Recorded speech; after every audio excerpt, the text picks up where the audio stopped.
नमस्कार, विंध्या टाइम्स में आपका स्वागत है। हमारा खास कार्यक्रम न्यूज रूम गेस्ट। आज हमारे साथ बेहद खास मेहमान, रीवा जिला कांग्रेस कमेटी ग्रामीण के पहले अध्यक्ष रह चुके हैं, सिमरिया विधानसभा से 2 बार चुनाव लड़ चुके हैं, त्रियुगी नारायण शुक्ल भगत जी। बहुत बहुत स्वागत है आपका। भगत जी, 2013 से विधानसभा चुनाव की एक कवायद शुरू हुई। 13 में नहीं जीत मिल पाई और 18 में भी उसी तरह की परिस्थितियां बन गई, लेकिन वोट परसेंटेज तेजी से बढ़ा। 18 के चुनाव में कौन सी ऐसी बड़ी कमियां रह गई जिसके कारण ये सफलता नहीं मिल पाई? देखिए, 2018 जुलाई में मुझे पार्टी का अध्यक्ष बनाया गया। मैं सिमरिया विधानसभा के साथ पूरे ज़िले की बात करना चाहता हूँ। हम लोगों ने काम तो चालू किया संगठन की तरफ, लेकिन उस चूँकि टाइम उतना नहीं मिला हम लोगों को। 7, 4, 11 नवंबर में चुनाव हो गए, जुलाई में मुझे अध्यक्ष बने। हम लोग काम को गति पकड़ाना चाहे, लेकिन उस तरह का संगठन हम लोग तैयार नहीं कर पाए। कहीं ना कोई कमी चूक रही हुई होगी हम लोगों के साथ कि हम लोग 8 सीट हार गए। लेकिन 8 सीट जरूर हम लोग हारे, लेकिन वोट सबको सम्मानजनक मिला। जमानत किसी की जब्त नहीं हुई, वोट सबको सम्मानजनक मिला। कहीं हम लोग उसके बाद जो स्थिति आई है कि 2018 विधानसभा चुनाव के बाद फिर हम लोगों ने संगठन का काम द्रुत गति से कमलनाथ जी के निर्देशन में, और हमारे प्रभारी हमको मिले आदरणीय पूर्व सांसद प्रताप भान शर्मा जी, जिनके मार्गदर्शन में हम लोगों ने काम चालू किया संगठन का। और बड़ी तेज़ी से काम चालू हुआ। हम लोग गांव के अंचल जाके, गली कूचे में जाके मंडलम और सेक्टर बूथ कमेटियों का गठन किया। और आज की तारीख में हम उस स्थिति में खड़े हैं कि 1 लाख से ऊपर तो हमारे पास क्रियाशील मेंबर, और 1 लाख से ऊपर हर विधानसभा में 10,000 के ऊपर हमारे सक्रिय क्रियाशील पदाधिकारी हैं, जिसमें ब्लॉक अध्यक्ष, ब्लॉक की कमेटी, मंडल अध्यक्ष, मंडल की कमेटी, सेक्टर अध्यक्ष, सेक्टर की कमेटी, बूथ अध्यक्ष, बूथ की कमेटी हो। सभी पोलिंगों में हम लोगों के विधानसभा की पोलिंगों में हर पूरे ज़िले की 2014 पोलिंग स्टेशन है। हर ज़िले में हमारे बीएलए खड़े हैं, 2-2, 3-3 बीएलए, और पूरी कमेटी बन के तैयार है चुनाव के लिए। जितना बढ़िया निर्देशन कमलनाथ जी का, मार्गदर्शन हमारे प्रताप भान शर्मा जी का मिला, तो आज की तारीख में कांग्रेस पार्टी इस स्थिति में आके खड़ी है कि हर विधानसभा हम लगभग 8 विधानसभा 30-30 हज़ार वोट से जीतेंगे। थोड़े भगत जी, आप जब अध्यक्ष बने उसके पहले भी जो जिले में संगठन रहा करता था, ब्लॉक स्तर के नीचे संगठन जैसी कोई चीज़ कांग्रेस में नहीं रहा करती थी। बीजेपी ने जिस तरह से पन्ना प्रमुख और तमाम चीज़ें शुरू की, आप लोग जब आए उसके बाद ये हुआ कि जमीनी स्तर पर और नीचे तक संगठन को बढ़ाना है। इस बार आप कह रहे हैं कि हम बूथ स्तर तक हैं, तो क्या ये भाजपा को देख के ये तरीका कि जब वो पन्ना तक पहुंच चुके हैं, बूथ तक पहुंच चुके हैं, तो हमें भी पैरेलल एक संगठन इस तरह खड़ा करना पड़ेगा, वहां से ये प्रेरणा मिली? नहीं, विजय चाहे उनको कह लें, चाहिए इसकी ज़रूरत इस तरह की आन पड़ी संगठन में है कि भाई काम करने के लिए।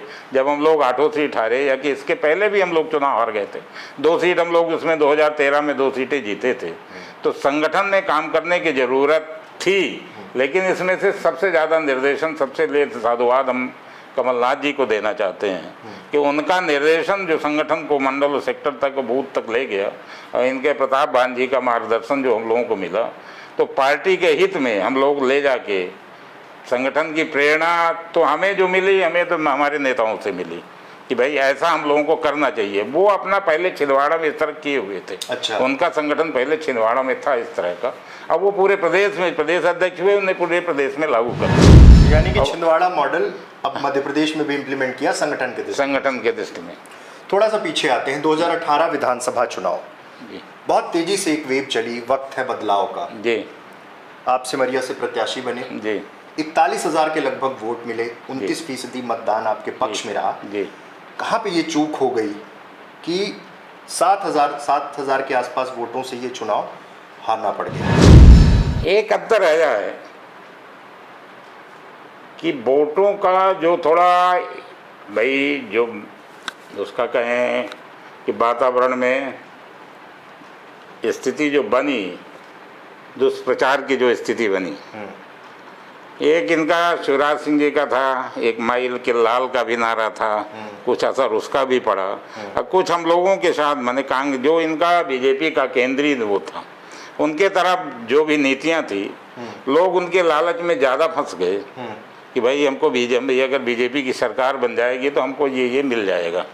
और कांग्रेस इस तरह का झूठा वादा नहीं करती है, पहले भी नहीं करी, क्योंकि कांग्रेस संगठन में मेरा काम करते हुए 35 साल हो गए। कांग्रेस कभी झूठ नहीं बोलती है, कांग्रेस जो कहती है वो करती है। और बीजेपी के झूठे वादों के झांसे में आके, उस दुष्प्रचार में जनता फंस के, और जो हमारे गरीब तबके के लोग हैं वो कुछ ज़्यादा वोट कर दिए बीजेपी को, इसलिए कांग्रेस वहाँ हार गई। जी भगत जी, सिमरिया में बीजेपी के विधायक हैं जी, और उनके तमाम बड़े दावे हैं कि करोड़ों की योजनाएं वो लेकर आए, गरीब वंचित तबके का विकास शुरू हो गया, तमाम तरह की स्कीम्स, गौशाला, सब कुछ, और इस हिसाब से चीज़ें रखी जाती हैं कि जो भी कसर रह गई थी वो लगभग पूरी कर दी गई है। जी। क्या स्थिति है? आप भी क्षेत्र में सक्रिय हैं, लगातार लोगों के बीच में जा रहे हैं। मैं लगातार 15 साल से देख रहा हूँ, 15 साल से वहाँ बीजेपी के विधायक, दोनों लोग बीजेपी में हैं, 15 साल से बीजेपी के विधायक हैं। और जिस तरह से नारे, जिस तरह से वादे वो लोग वहाँ कर रहे हैं, उसमें तो हर कोई बर्बाद खड़ा हुआ है, किसी के हित में कुछ नहीं। उनने एक वादा किया था कि भरगी डैम का पानी मैं लेके आऊँगा, अब वो 20 साल पहले जरमोहरा में, आज तक वो पानी नहीं आया। हमारे यहाँ 2 सीमेंट फैक्ट्रियाँ हमारे विधानसभा में, एक भी बेरोजगार आदमी को काम नहीं मिला। ब्लैकट्राइट और बॉक्साइट की खदानें हैं हमारे यहाँ, उनमें भी किसी आदमी को काम नहीं मिला, लोकल आदमी को। जो भी काम मिला होगा नेताओं को मिला होगा। आवारा मवेशियों की जो समस्या है, हमारे यहाँ आवारा मवेशी के साथ एक नीलगाय की भी समस्या। आवारा मवेशी पूरे आप रोड पे देख लीजिए, ये गऊ पूजा करके इनकी सरकार आई थी, पूरी खेती खा रहे हैं, और 100-100, 500-500 एकड़ की ज़मीनें ऐसे बगैर जोत के पड़ी हुई हैं। इनने वादा किया था कि हम सब गौशाला बनाएंगे, गौशाला इनने अपना जो भी बनाया हुआ है आप सब लोग देख रहे हैं। कमलनाथ जी की जो सरकार आई 15 महीने की, तो गौशाला बनाने का कार्यक्रम चालू हुआ, कई गौशाला शिलान्यास, भूमि पूजन भी हुए। हर गांव में बनाने की एक प्लान आया था कि हर गांव में हम गौशाला बनाएंगे, लेकिन ये हमारे जो विधायक जी हैं, हमारे यहाँ के जो वर्तमान मंत्री, पूर्व मंत्री रहे, अब इस समय हम वर्तमान मंत्री भी कहते हैं, इन लोगों ने एक प्लान किया और सब गौशाला ले जाके इनकी पूर्वा में कर दिया।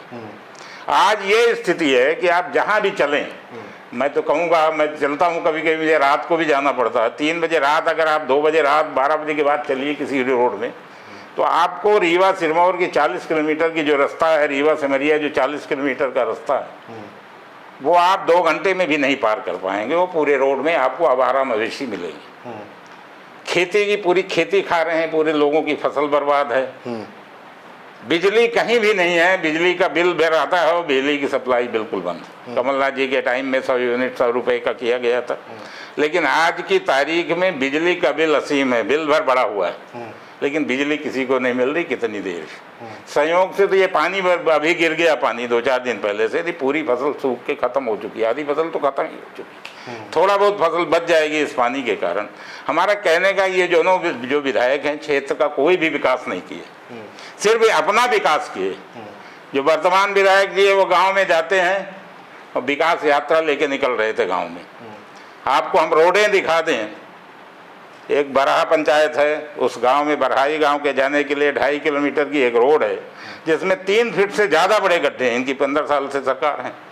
कई गांव इस तरह के, मैं आपसे बता दूं कि इनके यहाँ आज भी 2-2 फीट के गड्ढे हैं, और कितना कीचड़ है कि आपको लगता है कि वहाँ है, कहाँ आ गए हम, किस दुनिया में आ गए। और विकास की ये बात करते हैं, विकास की यात्रा करते हैं। जन आशीर्वाद यात्रा में हजारों लोगों का हुजूम उमड़ा सिमरिया विधानसभा। भाई जन आशीर्वाद की यात्रा में तो हुजूम कम उमड़ा, हुजूम तो ले जाया गया, खरीदा गया लोगों को। उसके बाद सिमरिया की जनता नहीं निकली इनके साथ, तो तेंथर से जनता ले आई गया, सिरमौर से जनता लाई गई, मनगमा से जनता लाई गई, कि जन आशीर्वाद में प्रतियोगिता लगी हुई थी कि हम बड़े कि तुम बड़े। किसकी प्रतियोगिता? भाई यहाँ वर्तमान विधायक और पूर्व विधायक अभय मिश्रा और के पितृ, हाँ, दोनों की प्रतियोगिता लगी हुई थी कि ज्यादा हम ले जा रहे हैं कि ज्यादा तुम ले जा रहे हो। इस तरह की स्थिति है हमारे क्षेत्र में। जनता की सेवा के लिए आते हो, अपनी सेवा में व्यस्त रहते हैं, मस्त रहते हैं पूरी तरह से। अभय मिश्रा पहले कांग्रेस में थे, तमाम आरोप लगाकर भाजपा में चले गए। कांग्रेस में आप लोग कुछ समय तो उनके साथ काम करने का मौका मिला होगा, 2018 में रीवा से प्रत्याशी रहे, फिर बाद में अब जब वहाँ गए बीच में सिमरिया सीधे चले गए, किससे पूछ के गए इस बात का भी जिक्र नहीं, और सीधे जब प्रेस कॉन्फ्रेंस की तो कहा कि वो हमारा नाम फाइनल हो गया था, ये हो गया था, हम तो छोड़ के चले आए, गुटबाजी थी, तमाम तरह के आरोप कांग्रेस पे मढ़ दिए। भाई उनका कभी भी नाम नहीं था। मैं तब जिला अध्यक्ष ही था जब वो कांग्रेस में आए थे कुछ दिनों के लिए। उनने सौदा किया था पार्टी के साथ, ये बात करी थी उनने कि मुझे रीवा दे दीजिए, मैं राजेंद्र शुक्ला को हराऊंगा। उनकी मंशा के हिसाब से कह तो दिया उनने, लेकिन उनकी कमजोरी, उनकी वो कि कितने वो माने कायर हैं, कितने डरपोक हैं, तो उनकी तब हमने देखा जब दिल्ली में उनने जेब से पर्ची निकाल रहे तो कि मुझे सिरमौर दे दिया जाए या कि सिमरिया दे दिया जाए, मैं रीवा नहीं लड़ना चाहता। पिछले चुनाव की बात कर रहा हूँ। फिर बाबरिया जी हमारे महासचिव थे, मुझसे पूछा कि भगत क्या किया जाए। मैंने कहा इनको कहिए या तो रीवा लड़े या तो अपने घर लौट जाए जहाँ से आए। उन्हें स्ट्रेट फॉरवर्ड कहा। बाबा दीपक बाबरिया जी हमारे महासचिव थे कि अबे तुम्हें अगर रीवा लड़ना लड़ो, नहीं तुम जहाँ से आए हो वहाँ वापस चले जाओ। ये चुनाव लड़े, पूरी पार्टी ने एक साथ मिल के इनके साथ काम किया। ये जरूर किसी के साथ नहीं काम किए। ये सिमरिया में पहले विधायक थे, इनके लोग सिमरिया में भी थे, लेकिन ये सिमरिया में भी कांग्रेस के साथ नहीं थे। सिरमौर में इनका घर था, कुछ लोग इनके सिरमौर में थे, तो इनने अपने भाई को ही चुनाव लड़ा दिया था वहाँ। अच्छा। फिर ये इनको सब पार्टी मिल के इनको 50-52 हजार वोट मिला। हारे भी है बहुत वोट से, 20,000 वोट से हार गए ये। इसके बाद ये चले गए, गायब हो गए। इसके बाद इनका कांग्रेस से कोई लेना देना नहीं था। रिजल्ट निकलने के बाद ये जब चुनाव चालू हुआ, चुनाव की आगाज आया 2-3 महीना पहले, तो अभी ये मैंने आना चालू किया इनने। खासकर मैं अध्यक्ष से पहले ही ऑफर किया था हटने के लिए जनवरी 2022 में, लेकिन हमारे अध्यक्ष महोदय ने कहा कि नहीं अभी रुके रहो। जनवरी 2023 में जब राजेंद्र शर्मा जी आए, वो 26 जनवरी लगता है 22 या 23 को राजेंद्र शर्मा जी अध्यक्ष बने।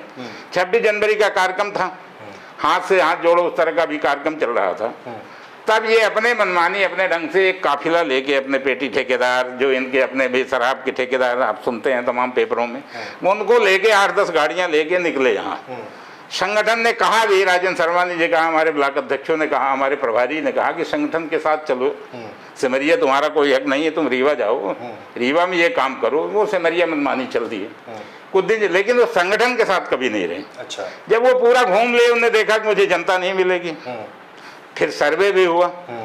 ठीक है, हमारी पार्टी ने उनके ऊपर ये दया जरूर दिखाई कि पार्टी ने सर्वे में उनका नाम भी डाला, लेकिन उस सर्वे में कहीं उनका नाम अता पता नहीं था। तो वो चले गए बीजेपी में। कांग्रेस के लिए उनने कभी कुछ किया भी नहीं। बहुत सारे लोगों ने कहा बड़ा नुकसान, लेकिन कांग्रेस को तो इतनी फायदा है इनके जाने से महानुभाव के कि ये जहां रहते हैं उसी को खाते हैं। ठीक है, संगठन नए तरीके से जब गठित हुआ, इस बार जब ग्रामीण की जिम्मेदारी राजेंद्र शर्मा जी के पास है, शहर के लखनलाल खंडेलवाल के पास है, क्या स्थिति देखते हैं जमीन में? फिर से संगठन उस तरह से पुख्ता हो पाया कि आप चुनाव के लिए सीधे तैयार हैं इस बार? बिल्कुल पुख्ता है। मैं उन्हें धन्यवाद देना चाहता हूं, अपने प्रभारी को भी, राजेंद्र शर्मा जी को भी, लखनलाल जी को। जिस तरह से हमने बुनियाद तैयार की थी, पूरे विधानसभा के 25 ब्लॉक हैं हमारे, 8 विधानसभा में 2014 पोलिंग स्टेशन है, 135 मंडलम अध्यक्ष हैं, मंडल यूनिट हैं, 400-450 के आसपास लगभग माने हमारी सेक्टर की यूनिटें हैं। उसमें से पूरे में हमारे सब लोग माने तैनात हैं, अध्यक्ष लोग हमारे उसके जो मेंबर्स हैं वो तैनात हैं, और इन लोगों ने पूरी तरह से उसको आगे बढ़ाया। राजेंद्र शर्मा जी ने प्रभारी नियुक्त हैं हर ब्लॉकों में, हर विधानसभा के हर ब्लॉक में प्रभारी नियुक्त हैं। सब ने मिल के, और पूरा जो हमारा वेरिफिकेशन का काम है, सत्यापन का काम है, सब कुछ तैयार है, और हमारी पूरी टीम चुनाव के लिए तैयार है। और राजेंद्र शर्मा जी के अगुवाई में हमको 8 सीट जीतेंगे हम लोग पूरी। भगत जी, एक सवाल पब्लिक डोमेन में बहुत चर्चा होती है, दबी जुबान से लोग बात करते हैं कि एक समय था जब भगत जी को ऑफर हुआ कि भाजपा में आ जाइए, इस बात में कितनी सच्चाई? ये सही है, मुझे 3 बार ऑफर हुआ। यहाँ बीजेपी की गवर्नमेंट आ गई है 2003 में, 2005 की बात है, अब वो स्वर्गीय हो गए जब सांसद थे उस समय चंद्रमण त्रिपाठी जी। जनपद का चुनाव था, क्योंकि बाढ़ उनके एरिया उनके गांव का सामान्य था। मैं लड़ना चाह रहा था, क्योंकि मुझे भी वहाँ लड़ना था, फॉर्म मैंने भर दिया था। उनने हमसे ये कहा था चंद्रमण त्रिपाठी जी कि भगत तुम भाजपा में आ जाओ। उनके रिश्ते हमारे कुछ मामा भांजे के भी थे, वो रिश्ते में मामा भी लगते थे, बीजेपी में थे, हम कांग्रेस। ने कहा मामा हम तो आपकी पार्टी में नहीं आएंगे, आपकी पार्टी बड़ी ख़राब है। फिर जब मैं नहीं आया तो दूसरे लोगों को बुलाया गया। 2008 में जब विधानसभा का चुनाव आ गया, सिरमौर सिमरिया अलग बन गई। हम ठीक बेशक दावेदारी हम सिरमौर में कर रहे थे।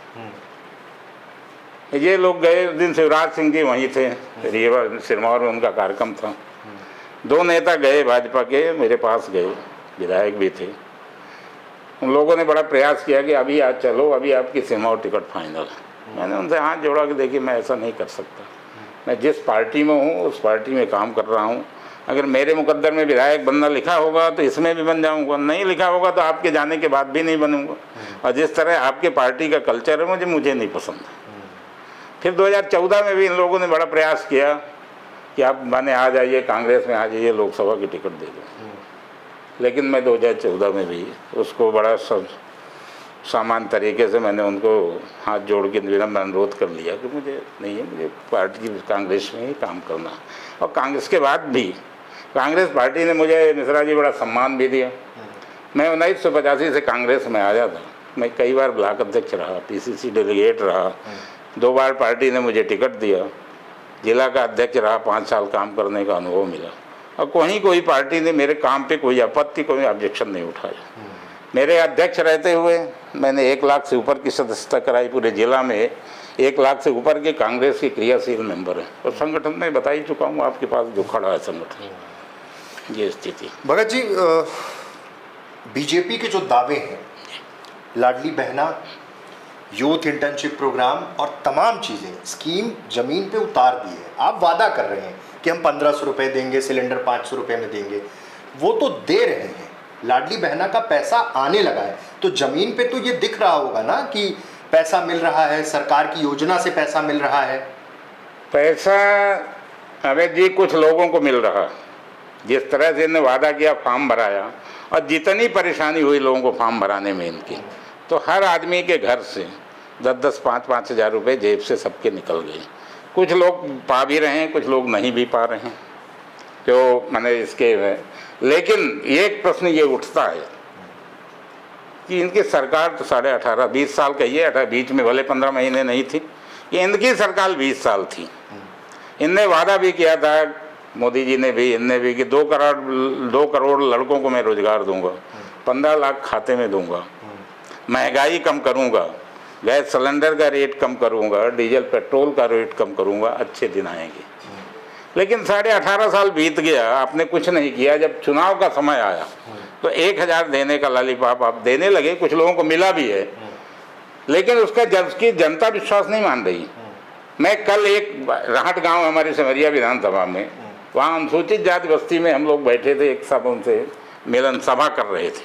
ये बात सामने उठ गई, सामने उठी, उसने बड़े जोर से ये प्रतिकार किया, क्योंकि मैंने भी कहा अपनी बात कि भाई हम 1500 रुपये दे रहे हैं, 500 रुपये गैस का भी हम लोग देंगे।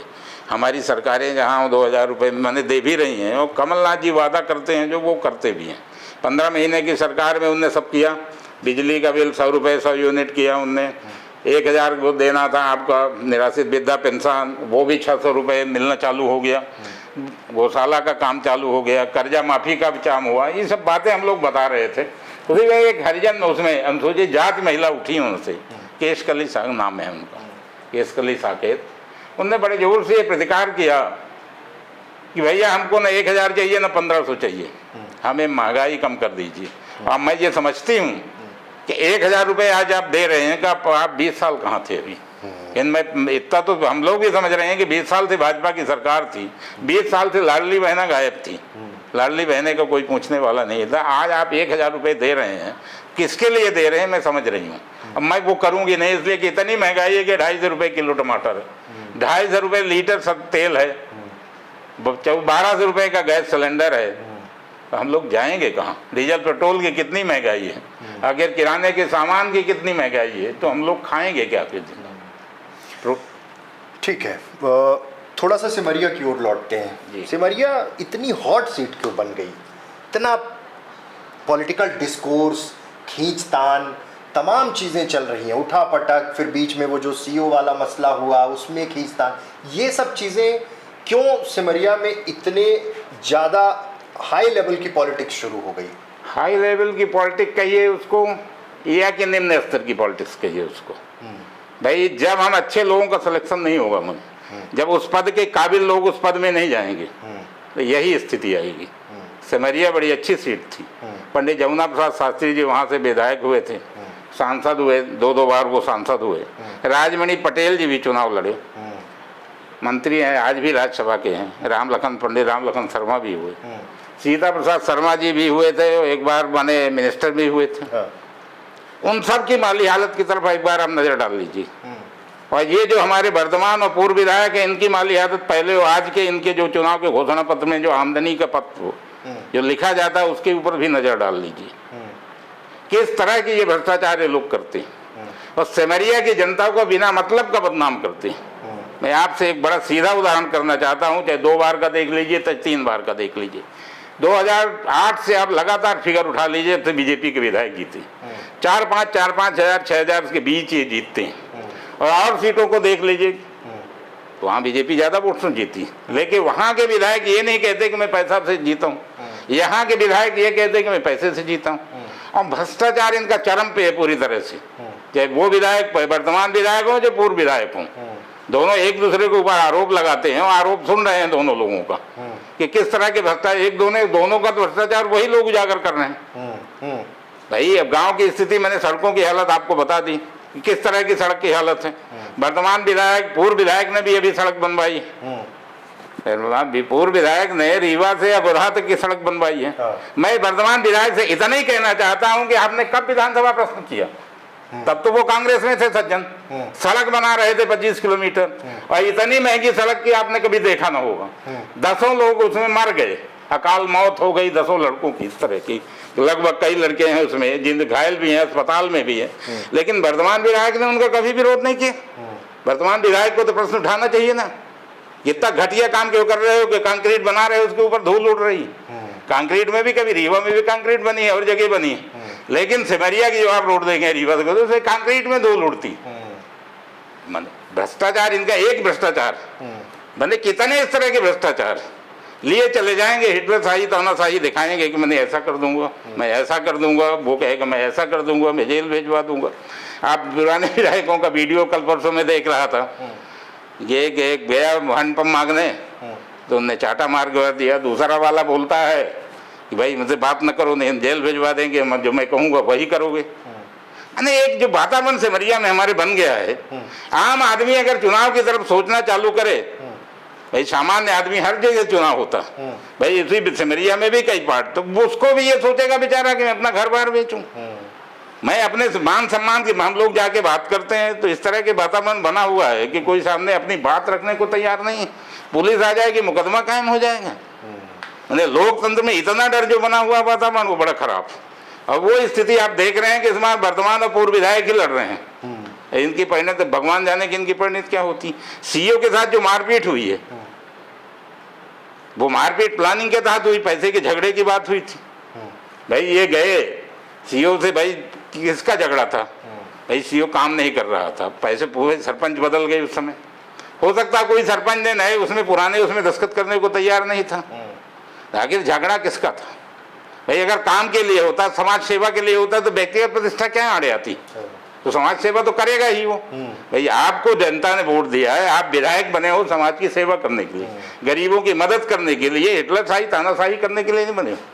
तानाशाहियों का क्या हश्र हुआ है, इतिहास गवाह है। भगत जी एक चीज़ पब्लिक के बीच में जब बात हो तो निकल के सामने आती है कि भगत जी सीधे हैं, सकारात्मक है, लेकिन सिमरिया में बड़ा एग्रेशन चाहिए, बहुत तेज चाहिए, इस तरह की चर्चा भी होती है। आपके सामने भी इस तरह की चर्चा आती है, क्या सिमरिया को इस तरह ज़रूरत है?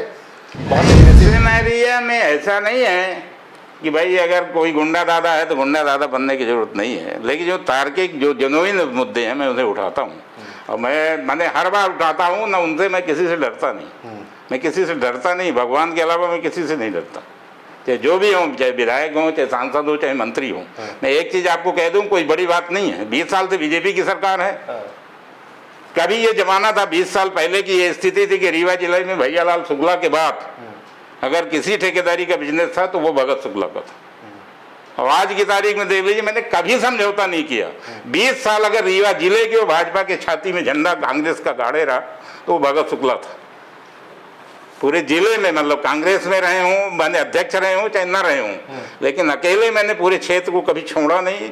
और पूरे क्षेत्र में भाजपा के राज्य में भी मैंने कहा झंडा लगाए हुए, मेरी गाड़ी से कभी झंडा नहीं उतरा कांग्रेस का, मेरे घर से कभी झंडा नहीं उतरा कांग्रेस का। ठीक है भगत जी, सिमरिया विधानसभा सीट में कई दावेदार हैं, ठीक है, स्वाभाविक है, पार्टी है, सबकी दावेदारी है। हर बार एक चीज का जिक्र होता है कि सब एक रहेंगे, जैसे ही टिकट किसी एक को मिलेगा सब तितर बितर हो जाएंगे, अलग हो जाएंगे। इसका कितना नुकसान आप समझते हैं? क्या इस तरह की इस बार टिकट मांगना तो अच्छी बात है, लोकतंत्र में टिकट सबको मांगने का अधिकार है, सबको मांग रहे हैं। और इस बार हमें ये लगता है कि सिमरिया पर नहीं, पूर्व की 8 सीट में कोई विरोध नहीं करेगा, सब साथ मिल के लड़ेंगे। कांग्रेस की सरकार बनेगी और जिस किसी को भी टिकट मिलेगी बने पूरी तरह से तन, जिस तरह अपना चुनाव लड़ते हैं हम लोग, भाजपा को हराना पूरी तरह, इसलिए कांग्रेस के कार्यकर्ताओं ने पूरा प्रण किया हुआ। कहा टिकट मांगना अच्छी बात है, लोग भाई लोकतंत्र है, टिकट मांगेंगे लेकिन लड़ेंगे सब लोग मिल के बड़ी अच्छी तरीके से। मतलब इस चीज को लेके आप श्योर हैं? श्योर हैं पूरी तरह, पूरे जिले में, सिमरिया बंदी में, पूरे जिले में। चूंकि मैं आज भी 2-3 विधानसभा बिलोंग करता हूँ, मनगमा, सिरमौर, सिमरिया नहीं जाता हूँ, और दूसरी विधानसभा में 2-3 विधानसभा के टच में तो मैं बराबर रहता हूँ।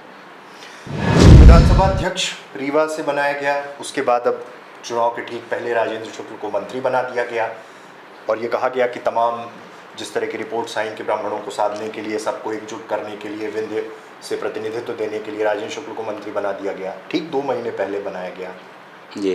क्या इम्पैक्ट देखते हैं? क्योंकि सिमरिया विधायक तो बेहद करीब हैं। सिमरिया विधायक करीब हों चाहे मनगमा विधायक करीब हों, शुक्ला जी के मंत्री बनने से कोई फर्क नहीं पड़ेगा। शुक्ला जी तो बहुत पहले मंत्री बन गए थे, कई बार मंत्री रहे, रीवा को उनने बेच भाज के बराबर भी कर दिया। इसका असर जनता समझ रही है। उनके बनने से कोई ब्राह्मण उनके नौकर नहीं लगा, न ब्राह्मण कहीं उनके कहने पे है किसी, न विधानसभा अध्यक्ष जी के न मंत्री जी के। ब्राह्मण एक पढ़ी लिखी कौम है, अब ब्राह्मण हर चीज़ को समझता है। ब्राह्मण ही ज़्यादा था। कांग्रेस का इतिहास देखिए, मैंने इतिहास देखिए अब तो हमेशा ब्राह्मण ही कांग्रेस में सबसे ज़्यादा था, और आज भी ब्राह्मण कांग्रेस में सबसे ज़्यादा। आज भी ब्राह्मण 75% कांग्रेस में है हर विधानसभा में। और इनको मंत्री जी को तो प्रमाण भी मिल चुका है, 1 साल पहले भी बहुत दिन नहीं हुआ। अब फिर मंत्री बना देने से क्या फ़र्क हो जाएगा? अभी 1-2 एकड़ बिचता रहा होगा, अब 10-20 एकड़ बिच जाएगा जल्दी से। और जो वो कर रहे हैं भाई, हमारे यहाँ जो भी वो भ्रष्टाचार कर रहे हैं, चाहे वो गौशाला का भ्रष्टाचार हो, चाहे पुलियों का भ्रष्टाचार हो, चाहे सड़क का भ्रष्टाचार हो, हमारे सिमरिया भी है, उसमें हम लोग तो बराबर का भागी मानते हैं उनको। ठीक है भगत जी, एक आखिरी सवाल की ओर बढ़ रहा हूँ। अगर पार्टी टिकट देती है और अगर सिमरिया की जनता चुनकर त्रियोगी नारायण शुक्ल भगत को विधानसभा भेजती है, 3 ऐसे बड़े मुद्दे बताइए जिनको लेकर आप सक्रिय होकर प्रमुखता से, वो 3 मुद्दे कौन से होंगे जिनकी लड़ाई आप लड़ेंगे या जिन चीज़ों को आप सिमरिया लेकर आएंगे? सबसे पहले तो मैं जरमोहरा में बाढ़ सागर या बरगी का पानी पहुँचवाऊँगा, जरमोहरा डैम में, इसलिए कि हमारे सिमरिया का जो उत्तरी अंचल है वो पूरा सिंचित। दूसरा, हमारे सिमरिया विधानसभा में 2-2 फैक्ट्रियाँ लगी और सबसे ज़्यादा बेरोजगारी हमारी सिमरिया विधानसभा में। और जो इसको हम लोग बनकुइयाँ सर्किल कहते हैं, जहाँ वो फैक्ट्रियाँ लगी हैं, वहाँ की किसानों की जो ज़मीनें हैं उनमें तो जेपी या बेला जो भी फैक्ट्री का नाम है आज की तारीख में बदल गया, अल्ट्राटेक या उसका हो गया, उन फैक्ट्रियों के नाम चढ़े हुए हैं या कि मध्य प्रदेश शासन लिखा हुआ है। किसान की ज़मीन है। अब किसान की ज़रूरत है, इस बेरोजगारी के समय में किसान अपनी जीन बेच के अपने लड़की की शादी करना चाहता है कि और कुछ कोई काम करना चाहता है, उस ज़मीन को न वो बेच सकता है, न KCC कह सकता है, न कहीं गहन कह सकता। उसको मैं मुक्त कराऊंगा, लड़कों को रोजगार दिलवाऊंगा। एक महत्वपूर्ण सड़क है हमारे यहाँ, नहर बनी हुई है, आप कभी इधर से गए होंगे, बकिया रुपौली के पास से एक नहर जाती है जो चचाई में मिलती। सिमरिया विधानसभा के शुरू से स्टार्ट होती है, मतलब उठार तो भाई सतना जिला से हो जाती है, रामपुर बघेलान से, मतलब टमस के डैम से, लेकिन ये रोड जाती है जो रीवा सिमरिया रोड बनकुइयाँ होके जाती है, वहाँ बकिया सपहा रुपौली सपहा गांव से वो नहर है, वो सीधे चचाई में मिलती है। अगर उसमें हम लोग रोड बनवा दें तो पूरा हमारा जो क्षेत्र है एक तरह से पूरी तरह कनेक्ट हो जाएगा। ये कि वो रोड है। एक बड़ी समस्या है जो हमारे यहाँ गौशाला की, हमारा मवेशियों की, ये सबसे बड़ी समस्या है। हम लोग सबसे पहले उसमें भी काम देंगे कि भाई सबसे ज़्यादा आवारा भविष्य के लिए चाहे गौशाला बनवाना पड़े या कि और कोई व्यवस्था जो भी जिससे संभव हो सके, जिससे किसान अपनी खेती कर सकें, आवारा मवेशी सुरक्षित रह सकें, इसके लिए हम लोग काम करेंगे। देखा आखिरी सवाल, अगर पार्टी किसी और को मौका देती है और जनता ये आह्वान करती है जी कि आप आगे आइए, चुनाव लड़िए, जी, तब मैं कभी नहीं असमंजस की लड़ूंगा। स्थिति? नहीं, मैं कभी नहीं लड़ूंगा। मैं उस साथी की पूरी मदद करूंगा। तो ये हमारे साथ थे पूर्व जिला अध्यक्ष कांग्रेस कमेटी रीवा त्रिवेंद्र शुक्ल भगत जी। सिमरिया से विधानसभा चुनाव लड़ चुके हैं, इस बार भी मजबूत दावेदारी है और सीधे तौर पे वहां के स्थानीय विधायक और भाजपा में शामिल हुए अभय मिश्रा पर तमाम आरोप लगाए और कहा कि इस बार जनता जवाब दे देगी, जनता कांग्रेस के साथ रहेगी। बहुत बहुत धन्यवाद।